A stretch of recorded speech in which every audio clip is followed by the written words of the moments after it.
नमस्कार मित्रांनो, सुस्वागतम. घरोघरी मातीच्या चुली या मालिकेच्या आजच्या भागामध्ये ऋषिकेश आणि जानकी रूममध्ये आलेले असतात. तर ऋषिकेश आता खूप असा टेन्शनमध्ये येतो. तेव्हा आता जानकी म्हणते की ऋषिकेश अहो शांत व्हा.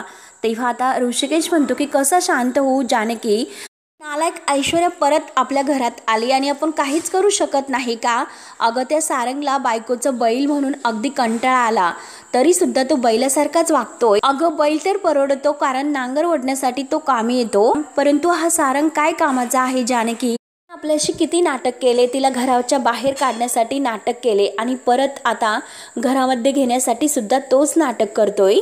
तेव्हा आता जानकी म्हणते की अहो सारंग भाऊजी त्यांच्या बुद्धीने वापर करत नाही, ते फक्त आता ऐश्वर्याच्या बुद्धीने चालतात आणि ऐश्वर्या तिच्या बुद्धीचे खेळ खेळते. आणि सारंग भाऊजींचा तिच्यावर किती विश्वास आहे, ते तिच्या किती प्रेमात आहे हे तर आपल्याला माहितीच आहे. त्यामुळे लगेच असं आपल्याला त्यांच्यापासून तिला नाही तोडता येणार आणि याच गोष्टीचा ती बाई फायदा घेते, म्हणजे ती ऐश्वर्या. जानकीला सुद्धा खूप राग आलेला असतो. जानकी म्हणते की बघितलंस ना ऋषिकेश, तिने कोर्टामध्ये कशी अशी चुटकी वाजवत अगदी बाजी पलटून टाकली. आणि हे बघा ऋषिकेश, माझा अजून सुद्धा विश्वास नाही बसत की स्वतःला वाचवण्यासाठी, स्वतःचे कातडी वाचवण्यासाठी आपल्या वडिलांचा सुद्धा तिने विश्वास गमावला. त्यांना सुद्धा तिने विचार केला नाही की नक्की ते जेलमध्ये जातील की काही, त्यांचा सुद्धा स्वतःला वाचवण्यासाठी तिने वापर करून घेतला. तेव्हा आता ऋषिकेश म्हणतो की जानकी अगं तिचा सुद्धा बैल हा अगदी वायाच गेला, कारण तिचा बाप तिचा ताकद होता. मग एक गोष्ट लक्षात ठेव की तिची ताकद आहे तर तिच्या हातातून ती कायमची निसटली आणि तो सयाजीराव या सगळ्यामध्ये अडकला, हे तर एका दृष्टीने बरंच झालं. आता हे बघ, त्या ऐश्वर्याच्या पाठीशी कोणी नाही, ती तर आपलं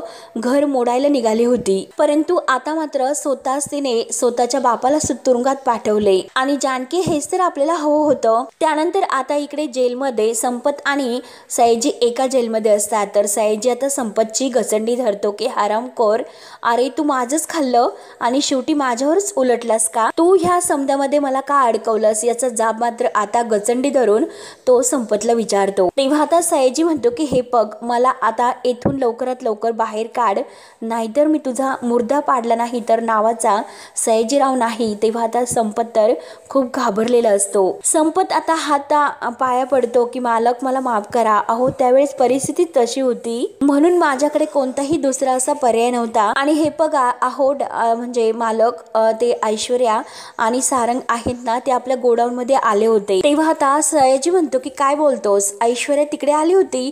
तेव्हा आता घडलेला सगळं काही प्रकार संपत ऐश्वर्याला सांगायला सुरुवात करतो, कारण जेव्हा तुम्ही मला गोडाऊनमध्ये तेथे ठेवले होते तेव्हा ऐश्वर्या ताई तिथे आल्या होत्या आणि ऐश्वर्या ताई मला असं म्हटलं की संपत तुला कोर्टामध्ये यावं लागेल कारण आज डॅडांची पेशी आहे. तेव्हा संपत सांगतो की मी तेव्हा त्यांना असं म्हटलं होतं की म्हणूनच मी येथे लपलो होतो. तर ऐश्वर्या म्हणते की त्याबद्दल मला सर्व माहिती आहे आणि आता आम्ही तुला कोर्टामध्ये घेऊन जात आहोत, परंतु तेथे मात्र जे मी तुला सांगन ते तुला सांगावं लागेल, असं ऐश्वर्या त्याला जे काही म्हणलेले आहे ते सर्व तो सयाजीला सांगतो. आणि जर तू हे असेच केले तरच तुझी या सर्वातून सुटका होईल आणि नानांना किडनॅप केल्याचे सगळे काही आरोप तुला डॅडावर करावे लागतील, असे आता ऐश्वर्याने त्याच्याकडून कबूल करून घेतलेलं असतं. तेव्हा आता संपत म्हणतो की अहो पण मी जर असे केले तर तुमचे डॅडा कायमचे जेलमध्ये असतील. तेव्हा आता ऐश्वर्या म्हणते की नाही, वाघाला जास्त दिवस पिंजऱ्यामध्ये आपण नाही डांबून ठेवू शकत आणि त्यांची ही मुलगी खमकी आहे, काही झाले तरी मी माझ्या डॅडांची सुटका करेल म्हणजे करेलच. तुला फक्त यावेळेस आता सयाजीराव विखे पाटील म्हणजे माझे डॅडा यांच्या विरुद्ध साक्ष द्यावी लागेल, असे ऐश्वर्या त्याला म्हणते. तेव्हा आता संपत म्हणलेला असतो की अहो ऐश्वर्या ताई, मी माझ्याच मालकांच्या विरोधात साक्ष कशी देणार? ते माझ्या सकट अख्खं घर माझं जाळतील, मग मी काय करणार? तेव्हा आता संपत स्पष्ट नाही म्हणलेलं असतो. ऐश्वर्या म्हणते की हो तू सुद्धा बरोबर बोलतोय, परंतु आता मात्र कसं करायचं? तर संपत नाही म्हणलेलं असतो. आता ऐश्वर्या सगळ्याचा विचार करून आपल्या मोबाईलमध्ये का संपतच्या मोबाईलमध्ये जो त्याच्या बायकोचा, मुलीचा आणि त्याचा फोटो असतो तो फोटो ऐश्वर्या दाखवते आणि म्हणते की संपत तुझी बायको आणि मुलगी कुठे राहते हे तर तुला माहितीच असेल आणि हे बघ, जर तू माझं काम केलं तर तुझ्या बायकोला आणि मुलीला पैसे मिळतील आणि जर तू माझं काम केलं नाही तर यांची वाईट बातमी तुला मिळेल. त्यामुळे तूच ठरव की आता नेमकं काम कुणाचे करायचे, डॅडांच्या विरुद्ध साक्ष द्यायची की तुझ्या कुटुंबाला वाचवायचे, नेमकं काय करायचं आहे तर ते तुझे तू ठरव. तेव्हा आता कुटुंबाबाबतीत आता ह्या ऐश्वर्याने धमकी दिल्यामुळे आता संपत आहे, तर शेवटी त्याला सयाजीच्या विरुद्ध साक्ष देण्यासाठी ऐश्वर्या भाग पाडते. आता हे सर्व संपत आता सयाजीला सांगतो आणि त्याच वेळेस सयाजीने संपतची गचंडी धरलेली असते. तर आता हे सर्व ऐकून सयाजी ती गचंडी सोडून देतो आणि त्याची कॉलर सोडून तो संपतला विचारतो की आयशूने तुला अशी धमकी दिली होती का? तेव्हा आता संपत घाबरतच म्हणतो की हो मालक, त्यांनी मला माझ्या कुटुंबाला मारण्याची धमकी दिली होती आणि त्यामुळे मला आयशू ताईंची खूप भीती वाटली होती. आणि तुम्हाला तर माहितीच आहे की ऐश्वर्या ताईंना जर राग आला तर त्या काय करू शकतात, म्हणून मी कोर्टात त्यांची बाजू घेऊन तिकडून बोलण्याचं ठरवलं आणि शेवटी तुमच्या विरोधात मी साक्ष दिली. तेव्हा आता सयाजी विचार करतो आणि म्हणतो की म्हणजे माझंच नाणं खोटं निघालं. ऐश्वर्या काही असं करेल कधी स्वप्नात सुद्धा मला वाटले नव्हते. ऐश्वर्या का असं केलं असेल याचा सयाजी आता विचार करतो आणि टेन्शनमध्ये येतो. तेव्हा आता सयाजी तिथे जेलमध्ये खाली बसतो आणि संपतला म्हणतो की आज मात्र हे ऐकून सयाजी पूर्णपणे तुटला आणि आयशू तू सुद्धा असं वागशील काही वाटले नव्हते. त्यानंतर आता ऐश्वर्या आणि सारंग रूममध्ये येत असतात, तर सारंग दरवाजात असतो. ऐश्वर्या आता येते, दरवाजा लावून घेते. सारंग म्हणतो की आयशू असं काय करता, अहो दरवाजा उघडा, मला सुद्धा आत यायचं आहे. तेव्हा आता ऐश्वर्या म्हणते की हे बघा सारंग, काही वेळ जरा मला एकटीला राहून द्या. तेव्हा आता सारंग म्हणतो की बरं ठीक आहे ऐश्वर्या, जर तुम्हाला काही म्हणजे लागले तर तुम्ही मला हाक मारा, मी खालीच आहे. त्यानंतर ऐश्वर्या रूममध्ये येते, परंतु जे काही कोर्टामध्ये घडलेले आहे ते सर्व तिला आठवते. आता आपण आपल्या डॅडाला स्वतः गुंतवले आणि या घरात येण्यासाठी आपल्या डॅडाला आपण जेलमध्ये पाठवले, त्यांच्या विरुद्ध साक्ष दिली, हे सर्व काही क्षण तिला आता आठवायला सुरुवात होते. आणि ऐश्वर्या हातामध्ये एक छोटीशी काठी घेते आणि तिच्या डोळ्यात पाणी येत ती आता स्वतःला म्हणत असते माझ्यामुळे आज माझ्या डॅडांना इतका त्रास झाला, मग माझ्या हातावर मात्र हे वळ तर उठवायलाच पाहिजे. म्हणून ऐश्वर्या जोरजोराने छडीने आपल्या हातावर मारून घेत असते आणि मारता मारता तिला कोर्टामध्ये जे काही क्षण आहे तर ते क्षण तिच्या डोळ्यासमोर येत असतात की तिने सयाजी पाटलांच्या विरुद्ध साक्ष देऊन त्यांना जेलमध्ये पाठवलेले, हे सगळं काही आता ऐश्वर्याला आठवते आणि जोरजोराने ती आपल्या हातावर मारून घेत असते. आय एम सॉरी दादा म्हणून अगदी जोरजोराने, अगदी लाल हात होतो तरी सुद्धा हातावर मारते आणि स्वतःला इतका त्रास करून घेते. रडत रडत खाली बसते, हातातील ती काठी सुद्धा खाली पडते आणि हातातून रक्त येत असतं आणि आता स्वतः जोरजोराने खूप रडते. त्यानंतर आता इकडे शर्वरी आणि मालती, विक्रांत अजून घरी आलेला नसतो, तो रिपोर्ट घेऊन केव्हा येतो याची वाट बघत असतात. आणि तेवढ्यात विक्रांत घरी येतो तर मालतीला खूपच आनंद होतो. मालती लगेच खुश होऊन विचारते की विक्रांत अरे आले का रिपोर्ट? तेव्हा आता शर्वरी सुद्धा जरा टेन्शन मध्येच विचारते की विक्रांत अरे काय काय रिपोर्ट आले रे? तेव्हा आता विक्रांत अगदी थोडासा रागवतो, तो म्हणतो की सगळं काही येथेच उभं राहून सांगू की आतमध्ये सुद्धा येऊ? तेव्हा आता मालती हसते, मालती म्हणते की नाही रे आतमध्ये ये ना. आणि शर्वरीला म्हणते की सुनबाई तू त्याला पाणी दे बरं. आणि विक्रांत खाली बसतो, मालती म्हणते की हो हो बळ आणि शर्वरीला पाणी द्यायला सांगते. तेव्हा आता विक्रांतला पूर्णपणे घाम आलेला असतो. तेव्हा मालती विचारते की अरे विक्रांत फार दमलास का, किती घाम आला रे तुला? आणि शर्वरीला लवकर पाणी द्यायला सांगते. शर्वरी त्याला पाणी देते आणि अगदी ठसका लागेपर्यंत घाईने तो पाणी पितो. मालती म्हणते की अरे हळूच जरा, पण शर्वरी विचारते की काय रे विक्रांत, अरे ठसका का लागलास, हळूच जरा. मालती सुद्धा तेच विचारते की अरे विक्रांत काय झालं, तू काय इतका घाबरलास? आणि मालती म्हणते की अरे मला पूर्ण खात्री आहे की तुझेच रिपोर्ट नक्की नॉर्मल आले असतील.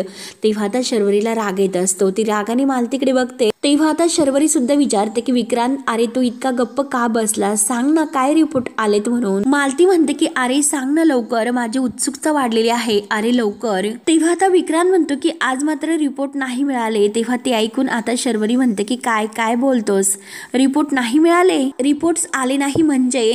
मालती म्हणते की लॅब बंद होती का? तर विक्रांत म्हणतो की नाही बंद नव्हती. एकामागून एक दोघी आता एका प्रश्न विचारत असतात. तर विक्रांत सांगतो की हे बघा अरे मला शांत राहून द्या आणि मी तिकडे लॅबमध्ये गेलो होतो. तर मालती म्हणते लॅब बंद होती का? शर्वरी विचारते ती रिसेप्शन्स रिपोर्ट देण्यासाठी आली नव्हती का? तेव्हा आता विक्रांत म्हणतो की अरे दोघी पण शांत व्हा, मी एकदा बोलू का? आणि हे बघा मी तिकडे लॅबमध्ये रिपोर्ट आणायला गेलो होतो, परंतु तिकडे एक प्रॉब्लेम झालेला आहे, म्हणजे काहीतरी टेस्टिंगचे मशीन असतात तर ते मशीन बिघडलेले होते, त्यामुळे आज मात्र ते रिपोर्ट्स नाही मिळाले असे आता मुद्दाम विक्रांत खोटं सांगतो।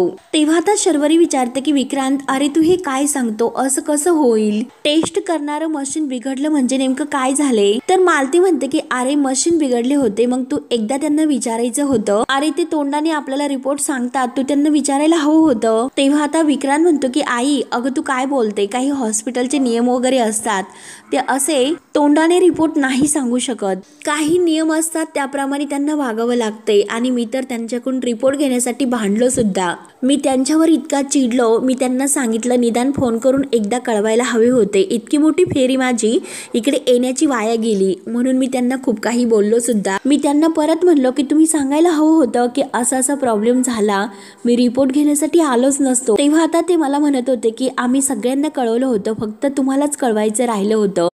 विक्रांत त्यामुळे सांगतो की मी त्यांना असं म्हटलं की याला काही अर्थ आहे का, तुम्ही फक्त आम्हालाच का कळवायचे ठेवले, आणि आम्हाला इकडे येण्याचा किती मोठा आता हा म्हणजे ताण झाला, आणि हे असं कसं तुमचं कळवायचं राहिलं, हे जे काही केलंच ना तुम्ही ते बरोबर नाही। आणि ते नंतर असे म्हणाले की तुम्हाला उद्या आणि परवापर्यंत नक्की ते रिपोर्ट्स मिळतील। तेव्हा मात्र आता मालती आणि शर्वरी दोघेही विक्रांतकडे बघत असतात। विक्रांत आता खोटं बोलतोय आणि तो लगेच आता गडबडतो।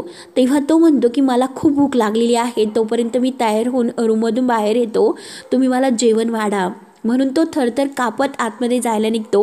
परंतु मालती मात्र विक्रांतला थांबवते की थांब विक्रांत, मी तुझी आई आहे, तू मला जे काही खोटं बोलतो आणि नजरेमध्ये खोटं बोलून तो जे काही सांगतो ते सगळं खोटं आहे हे मी पूर्णपणे ओळखते, मी सुद्धा तुझी एक आई आहे, तू आता जे काही बोलतो ना ते अगदी 100% खरं तर नाहीच, लॅबमध्ये काही पण होऊन दे पण नक्की तू आमच्यापासून काहीतरी लपवतो। तेव्हा मात्र विक्रांत म्हणतो की नाही, मी कशाला लॅबमधून काहीतरी तुमच्याकडे लपवून ठेवेल, कशाला मी खोटं बोलेन। तेव्हा आता लगेच शर्वरी म्हणते की नाही विक्रांत, तू खोटंच बोलतोय, असं अचानक मशीन कसं बिघडू शकते, नक्की काहीतरी प्रॉब्लेम झालेला आहे, तू जे काही सांगतो ना ते मला सुद्धा नाही पटत, तुझ्यावर माझा विश्वास नाही हे जे काही सांगतो त्याबद्दल। असं कसं मशीन बिघडले आणि त्यांनी आपल्याला कळवले सुद्धा नाही की मशीन बिघडले म्हणून, नाही नाही तू नक्की काहीतरी लपवतो, आणि विक्रांत हे पण खरं सांग, नाहीतर तुला माझी शपथ आहे, म्हणून शर्वरी विक्रांतला आता शपथ घालते। तेव्हा आता विक्रांत खूप असा रागवतो, विक्रांत थोडासा मोठ्याने ओरडतो की काय शरू, तू शपथ वगैरे कशाला घालतेस, आणि हे पग मी खोटं कशाला बोलेल, जे काही घडलेले आहे तेच मी तुम्हाला सांगण्याचा प्रयत्न करतोय, हे बघा उगाच सारखं सारखं मला तेच विचारून त्या मुद्द्यावरून माझं डोकं फिरू नका, आणि त्यामुळे या घरामध्ये वाद घालत बसू नका, मी तिकडे रूममध्ये आहे, तू तिकडेच माझ्यासाठी जेवण घेऊन ये, असं आता तो शर्वरीला सांगतो आणि रागाने रूममध्ये जायला निघतो। तेव्हा आता विक्रांत काही न बोलता असा आत गेला, म्हणून मालती आता संशयाने शर्वरीकडे रागाने बघायला सुरुवात करते, आणि आता शर्वरी सुद्धा विक्रांतच्या पाठीमागे रूममध्ये निघून जाते। आता मालती सगळ्या गोष्टीचा बारीक विचार करते। त्यानंतर आता इकडे जानकी, सौमित्रा आणि अवंतिका एका रूममध्ये असतात आणि आजच्या केसबद्दल विचार करत असतात। तेव्हा आता जानकी म्हणते की हे बघा, आजचा जो निकाल आहे तर तो आपल्याला हवा तसा तर केसचा लागला, परंतु तरी सुद्धा हरल्यासारखे वाटते। तेव्हा आता सौमित्र म्हणतो की हो ना जानकी वहिनी, मी स्वप्नात सुद्धा विचार केला नव्हता की ऐश्वर्या असं काही करेल आणि आपल्या डॅडाच्या विरोधात जाऊन ती आता हे असं करेल म्हणून, चक्क ती स्वतःच्या वडिलांच्या विरोधात गेली, त्या संपतला ती तेथे कोर्टामध्ये घेऊन आली आणि स्वतःच्या वडिलांना तिने शिक्षा मिळवून दिली, तिने असं का केलं असेल, या वागण्याचा काहीतरी आता या सगळ्यांना अगदी संशय आलेला असतो। तेव्हा आता अवंतिका म्हणते मला सुद्धा हेच कळत नाही की ती असं का वागली असेल। तेव्हा आता जानकी म्हणते की हो तोच विचार मी सुद्धा करते, इतकी स्वार्थी असणारी मुलगी इतकं निस्वार्थपणाने कसं वागू शकेल। तेव्हा आता अवंतिका म्हणते की हो वहिनी एक्झॅक्टली, आणि ते पण आपल्या लाडक्या डॅडांच्या विरुद्ध जाऊन ती असं काही करू शकते, याचा जरा संशय येतो, नक्की ती असं का वागले असेल, यामागे काय कारण असेल, तर ते कारणच आपल्याला नाही कळत, हे सगळं करून तिला नक्की काय मिळालं असेल। तेव्हा आता सौमित्र म्हणतो की मोठेपणा, आणि तिला काही झाले तरी आता हे सर्व करून सगळ्यांच्या नजरेमध्ये अगदी महान झालं पाहिजे, असं काहीतरी त्यामागचा तिचा प्लॅन असेल, आणि अजून असे दुसरे काही कारण तर दिसत नाही। आणि हे पग वहिनी, अगं जर ती संपतला घेऊन तेथे कोर्टामध्ये पोहोचली नसती तरी सुद्धा सयाजीरावांची निर्दोष सुटका तर होणार होती, कारण त्या जाधव वकिलांनी आपल्या रेकॉर्डिंगचा जो काही पुरावा आहे तर तो आता उडवूनच लावला होता, मग आता सयाजी पाटील तर निर्दोष सुटणार होते। त्यामुळे मी वहिनी तुला म्हटलं होतं की तो पुरावा आपल्याला पुरेसा नव्हता म्हणून. तेव्हा आता जानकी म्हणते की इट्स ओके सौमित्र भाऊजी, हे बघा तुम्ही असं वाईट वाटून घेऊ नका, तुम्ही केस खरंच खूप चांगली लढला. तेव्हा आता सौमित्र म्हणतो की हो, शेवटी विजयाचा झेंडा फडकवला तर तो ऐश्वर्याने. त्यामुळे राहून राहून मला हाच प्रश्न पडतोय की तिनं नक्की हे का केलं असेल. त्यावर आता जानकी म्हणते की कारण तिला असे का करायचे होते, त्यामागे तिचा नक्कीच काहीतरी वेगळा हेतू असेल आणि नक्की तो हेतू असे असेल की या घरामध्ये तिला पुन्हा शिरण्याचा हेतू तो असेल आणि स्वतःचं अस्तित्व टिकवून ठेवण्याचा हा हेतू असेल आणि त्यासाठी तिने चांगला मार्ग निवडला आणि मुद्दाम सर्वांसमोर हे नाटक केलं आणि शेवटी सारंग भाऊजींचाच यासाठी तिने वापर करून घेतला. सारंग भाऊजींना तिने बरोबर आपल्या प्रेमाच्या जाळेमध्ये इतकं अडकवलंय की सारंग भाऊजींना तिच्यासमोर दुसरं काही दिसायलाच तयार नाही आणि त्याच प्रेमाचा ती ऐश्वर्या फायदा घेते. तिला पूर्ण माहिती आहे की घरातील सगळेजण तिच्या विरोधात आहे म्हणून ती आता पूर्णपणे अगदी हे सर्व नाटक करते.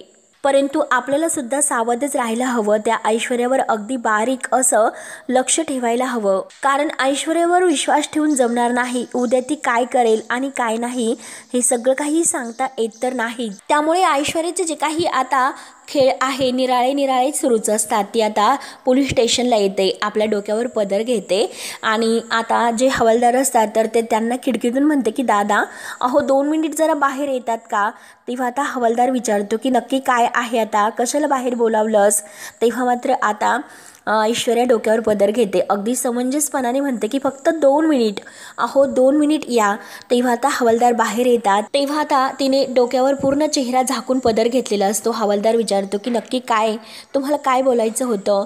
तेव्हा आता लगेच ऐश्वर्या म्हणते की जे सयाजीराव विखे पाटील आहे ना तर ते माझे वडील आहेत, मला प्लीज त्यांना भेटण्याची परवानगी द्या. तेव्हा आता हवालदार म्हणत असतं की हे बघा मॅडम तुम्ही समजून घ्या, त्यांना भेटण्याची परवानगी वगैरे नाही. ऐश्वर्या म्हणते की हे बघा अहो दादा मला माहिती आहे की मला परवानगी नाही भेटण्याची, परंतु खरंच मला भेटायचं आहे, प्लीज एकदा तुम्ही मला तिकडे न्या. तेव्हा आता तो हवालदार ओरडतो की एकदा मी तुम्हाला सांगितलं, परंतु ऐश्वर्या ऐकायला तयार नसते. ऐश्वर्या म्हणते की हे बघा अहो ओ दादा मी तुम्हाला रिक्वेस्ट करते पण प्लीज मला त्यांना भेटून द्या. आता हवालदार काही ऐकायला तयार नसतो आणि तो आत जायला निघतो तर ऐश्वर्या पुन्हा दादा असं म्हणून त्याला आवाज देते आणि पटकन आपल्या बॅगमधून काही पैसे काढते, हवालदाराच्या हातात देत म्हणते की दादा हे बघा हे राहून द्या ओ राहून द्या. तेव्हा तो हवालदार पटकन आता ऐश्वर्याच्या हातातील पैसे घेतो, खिशात घालतो. तर आता ऐश्वर्या त्याच्यासमोर हात जोडते की दादा हे बघा मी तुम्हाला रिक्वेस्ट करते की प्लीज एकदा माझ्या डॅडांना मला भेटून द्या प्लीज. म्हणून आता ती पूर्णपणे हातापाया पडायला सुरुवात करते. तेव्हा आता हवालदार हळूच ऐश्वर्याला म्हणतो की हे बघा हवालदार बाहेर गेलेले आहेत, तोपर्यंत तुम्ही पटकन भेटून या. आणि तो ऐश्वर्याला घेऊन आता सयाजी पाटलांकडे आतमध्ये जेलमध्ये येतो. तेव्हा आता सयाजी पाटील जेलमध्ये बसलेलेच असतो तर ऐश्वर्या तेथे येते, डॅडा असे म्हणून त्या डॅडाला आवाज देते. तर आता सयाजी पाटील रागवलेला असतो. सयाजी पाटील रागाने विचारतो की कोण आहेस तू. तेव्हा ऐश्वर्या परत रडायला सुरुवात करते, नाटक करत म्हणते की डॅडा अहो प्लीज असं बोलू नका हो. तेव्हा सयाजी रागाने मग विचारतो की मग कसा बोलू. ऐश्वर्या कसं बोलू आणि काय ग कशा पायी तू येथे आली, काय गरज होती तुला येथे येण्याची, इतकं सगळं करून सुद्धा माझ्या जखमीवर मीठ चोळायला तू येथे आली का.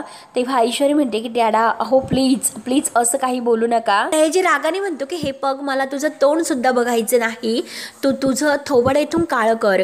परंतु ऐश्वर्या डॅडा अहो प्लीज प्लीज एकदा ऐकून घ्या म्हणून खूप असे विनवण्या करायला सुरुवात करते. अहो डॅडा असं बोलू नका प्लीज एकदा माझ्याकडे बघा ना. तेव्हा सयाजी आता ओरडतो आणि एक गोष्ट लक्षात ठेव की ज्या दिवशी तू तुझ्या डॅडावर तुझ्या बापावर कोर्टामध्ये आरोप केलेत ना त्या दिवशी तुझा बाप कायमचा तुला संपला हे लक्षात ठेव. तेव्हा ऐश्वर्या रडण्याचं नाटक करते की डॅडा अहो डॅडा प्लीज ऐकून घ्या, मला मान्य आहे की माझी चूक झाली, तुमच्या ऐश्वर्या चुकली डॅडा, परंतु अहो डॅडा माझ्याकडे खरंच कोणताही दुसरा पर्याय नव्हता म्हणून मला हे सर्व करावं लागले. आणि हे बघा डॅडा अहो मी तुम्हाला खरं सांगते की हे असं येथे बसून मला काही खरंच आनंद नाही होतो, मला सुद्धा या गोष्टीचा खूप त्रास होतोय. अहो डॅडा प्लीज असं करू नका. तर सयाजी ओरडतो की अगं कोणत्या जन्माचं पाप तू माझं फेडते, एक नंबरची तू करंटी पोरगी आहेस, एका बापाला लागलेली कलंक आहेस तू. अगं आपल्या बापाला असं बेड्या हातामध्ये ठोकताने त्याच्यावर असे आरोप करताने काहीच कसं तुला वाटलं नसेल. आणि अगं सांग ना आतापर्यंत मी तुझ्यासाठी काय केलं नाही म्हणून तू माझ्याशी असं वागली. आतापर्यंत मी प्रत्येक वेळी तुझ्या पाठीशी उभं राहत आलो. तू ज्या गोष्टीवर बोट ठेवत होती तर ती गोष्ट तुझ्या हातात आणून देण्याचा मी कायम प्रयत्न करून तुला ती गोष्ट आणून देत होतो. एवढं सगळं काही होऊन सुद्धा तुझ्या सगळ्या काही चुका मी पोटात घातल्या होत्या. परंतु अगं तू तर काय केलं, स्वतःच्या बापाच्या पाठीत मागून खंजीर खुपसलास. रणदेवे तुला म्हणतात ना की तू काही कमी नाही, तू दोषी आहेत, तू एक वेगळी बाई आहेस, तुला स्वतःच्या बापाची किंमत नाही, तर ते जे काही बोलतात ते अगदी खरं आहे. म्हणून आता सयाजी वाटेल तसे आरोप परत ऐश्वर्यावर करतो. ऐश्वर्याच्या डोळ्यातील पाणी काही तुटत नसतं. अगं स्वतःच्या बापाच्याच पाठीमध्ये तू अगदी गोळी झाडलीस. तेव्हा आता ऐश्वर्या रडतच म्हणते की डॅडा अहो प्लीज असं काहीही बोलू नका, खरंच माझ्या बाबतीत इतका मोठे गैरसमज करून घेऊ नका. मला माहिती आहे की डॅडा अहो मी चुकले, परंतु जे काही केलं ते सगळं काही नाईलाजाने केले. म्हणून ऐश्वर्याच्या डोळ्यामध्ये आता पाणी येत असते. डॅडा मी तुम्हाला खरं सांगते की त्या घरामध्ये टिकून राहण्यासाठी मला हे सर्व नाटक करावं लागलं. तर त्यावेळेस मी असे केले नसते तर त्या घरात मला यायला सुद्धा मुश्किल झाले असते. त्या घराचे दरवाजे सगळे काही मला बंद झाले असते. तेव्हा आता सयाजी रागाने म्हणतो की पोरी अगं तू काय केलं, स्वतःच्या बापाला सुद्धा जेलमध्ये पाठवलं आणि ही किती नाटकं तू केली माझ्यासोबत. अगं पण तुझ्या या नाटकापायी माझ्या जीवावर काय बेतलं असेल याची कल्पना तुला आहेस का? आणि काय मी कसं आता इथून सुटणार आहे सांग बरं. आणि इथून सुटणं म्हणजे तुझा डॅडा काही तुला पोरखोळ वाटला की काय? तेव्हा ऐश्वर्या म्हणते की हे बघा डॅडा मी तुम्हाला सोडवेल, तुम्ही काही काळजी करू नका, मी आहे ना, मी तुम्हाला नक्की सोडवेल. ऐश्वर्या म्हणते की हे बघा डॅडा माझा तुम्हाला शब्द आहे, काही झाले तरी मी तुम्हाला लवकरात लवकर येथून बाहेर काढेल म्हणजे काढेलच. आता सयाजी मोठ्याने ओरडतो की गप्प बस, माझा तुझ्यावर कोणताही विश्वास नाही, तुझ्यावर तर नाही परंतु तुझ्या शब्दावर सुद्धा माझा विश्वास नाही. आणि चल आत्ताच्या आत्ता इथून चालती हो, माझ्या तोंडावर समोर सुद्धा थांबू नकोस, घरी जा आणि माझ्या नावाने एकदाची आंघोळ करून टाक, तुझा बाप तुला आजपासून कायमचा मेला. तेव्हा आता सयाजी रागाने बाजूला जाऊन बसतो. तेव्हा ऐश्वर्या खूप रडत असते. ऐश्वर्या म्हणते हे बघा डॅडा प्लीज अहो असं बोलू नका, प्लीज माझ्यावर विश्वास ठेवा, अहो डॅडा एकदा माझ्याकडे बघा. म्हणून ऐश्वर्या आता सयाजीच्या खूप विनवण्या करत असते. परंतु सयाजी आता ऐश्वर्याचं ढोकून सुद्धा ऐकायला तयार नसतो. तेव्हा ऐश्वर्या आता परत आपल्या डोक्यावर पदर घेते आणि मनात म्हणते की डॅडा अहो मला माहिती आहे की मी तुमचं मन खरंच खूप दुखावलेलं आहे, परंतु आता मात्र प्रत्येक रणदिव्यांचं मन दुखवण्याची वेळ आलेली आहे. तुमची मुलगी मात्र तुम्हाला यातून सोडवल्याशिवाय गप्प नाही बसणार. डॅडा ही गोष्ट लक्षात ठेवा. त्या घरात मला परत जायला मिळाले, परंतु त्या घरातील प्रत्येक लोकाला बाहेरची वाट दाखवल्याशिवाय ही ऐश्वर्या काही आता शांत नाही बसणार. असा आता पुढचा प्लॅन ऐश्वर्याचा सुरू होतो. त्यानंतर आता इकडे जानकी, नाना आणि ऋषिकेश, सुमित्रा एका रूममध्ये असतात. जानकी आता सगळ्यांसाठी चहा घेऊन येते, सगळ्यांना चहा देते. तेव्हा आता नाना म्हणतात की हे बघ आता जो काही कालचा तो दिवस होता सगळं काही झालंय, परंतु ते डोक्यातून विचार मात्र जात नाही, तो विषय मात्र डोक्यातून काही निघत नाही. आपल्या घरामध्ये जे काही घडून गेले त्यावर खरंच विश्वासच नाही बसत. तेव्हा आता ऋषिकेश म्हणतो की नाना हो ना तेच तर, आहो कोर्टामध्ये कितीही आपण जिंकलो असलो तरी सुद्धा स्वतःच्या मनाच्या कोर्टात मात्र आपण स्पेशली ती केस हारलो. आपण कितीही जिंकलो असलो तरी सुद्धा सपशेल हारलोय. पुन्हा या घराला उद्ध्वस्त करण्यासाठी रणांगणावर अगदी उद्ध्वस्त करून तयारी करण्यासाठी या घरात तर ती पुन्हा आलीच शेवटी. तेव्हा आता नाना म्हणतात की हो ना बरोबर आहे, परंतु आता मात्र या सगळ्याचाही दोष कुणाला द्यायचा, आपलेच दात आणि शेवटी आपलेच होठ. तेव्हा आता सुमित्राला तिची चूक लक्ष देते की खरंच बरोबर आहे, मी नकळत आता त्या जे काही नाईलाज झाला आणि जे काही मी बोलून गेले की नकळत की जर ऐश्वर्याने स्वतःला सिद्ध करून दाखवले आणि तिने स्वतःलाच निर्दोष सिद्ध करून स्वतःच्या वडिलांना दोषी ठरवले, त्यामुळे मात्र या घराचे जे दरवाजे आहे तिच्यासाठी कसे मी बंद करू तुम्ही सांगा, परंतु माझी खूप मोठी चूक झाली ही तर मला समजते. तेव्हा आता सर्वांना टेन्शनच येते. त्यानंतर हा भाग येथे संपतो. पुढील भागामध्ये आता सारंग, ऐश्वर्या रडत असते तर सारंग सुद्धा रडतो आणि ऐश्वर्याचा हातात हात घेऊन म्हणतो की तुमच्या डॅडांना जरी अटक झाली तरी तुम्ही एकटे आहात असं समजू नका. हा सारंग ऐश्वर्या तुमच्या पाठीशी आहे म्हणून तो आपल्या हाताने ऐश्वर्याला जेवण भरवतो. तेव्हा ऐश्वर्या आता सारंगच्या मिठीत येण्याचं नाटक करते. त्यानंतर आता जानकी आणि ऋषिकेश हे दोघे पोहे खात असतात. तर तेव्हा ऋषिकेश आता जानकीला विचारतो की अगं शर्वरीवरून आठवले की तुझं आणि शरूचं काही बोलणं वगैरे झाले की काय, मग दोष नक्की कोणात असेल. तेव्हा आता जानकी म्हणते की मला माहिती आहे की रिपोर्टमध्ये दोष दोष कुणात येणार.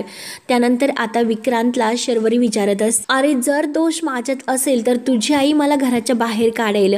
तेव्हा आता लगेच विक्रांत हा शर्वरीला जवळ घेतो, परंतु मालती मात्र हे सर्व ऐकते आणि लगेच ती रिपोर्ट आणण्यासाठी आता विक्रांतच्या अगोदर जाते आणि तेथे रिसेप्शनवरती जी काही मुलगी आहे तर तिला रिपोर्ट मागते. तेव्हा ती मुलगी आता मालतीच्या हातात ते रिपोर्ट्स देते. तेव्हा मात्र आता त्या रिपोर्ट्स मधील जे काही दोष आहे तर ते कुणात आहे हे मालतीला कळते. तेव्हा मालती आता रिपोर्ट चेक करते आणि तिला खूप मोठा धक्का बसतो, राग सुद्धा येतो, कारण आता रिपोर्टचे खरे जे काही सत्य आहे तर ते मालतीच्या हाती लागलेले असते की शर्वरीच्या आता ह्या रिपोर्टमध्ये दोष आहेत हे मालतीसमोर सत्य आलेले असतं. तेव्हा आता विक्रांत आणि शर्वरी या दोघांची ताटातूट आता ही मालती करेल का ते बघणं आता खरंच खूप इंटरेस्टिंग ठरणार आहे. तेव्हा मित्रांनो, पुढे काय काय होतं हे बघण्यासाठी आपल्या चॅनलला नक्की सबस्क्राईब करत राहा. धन्यवाद.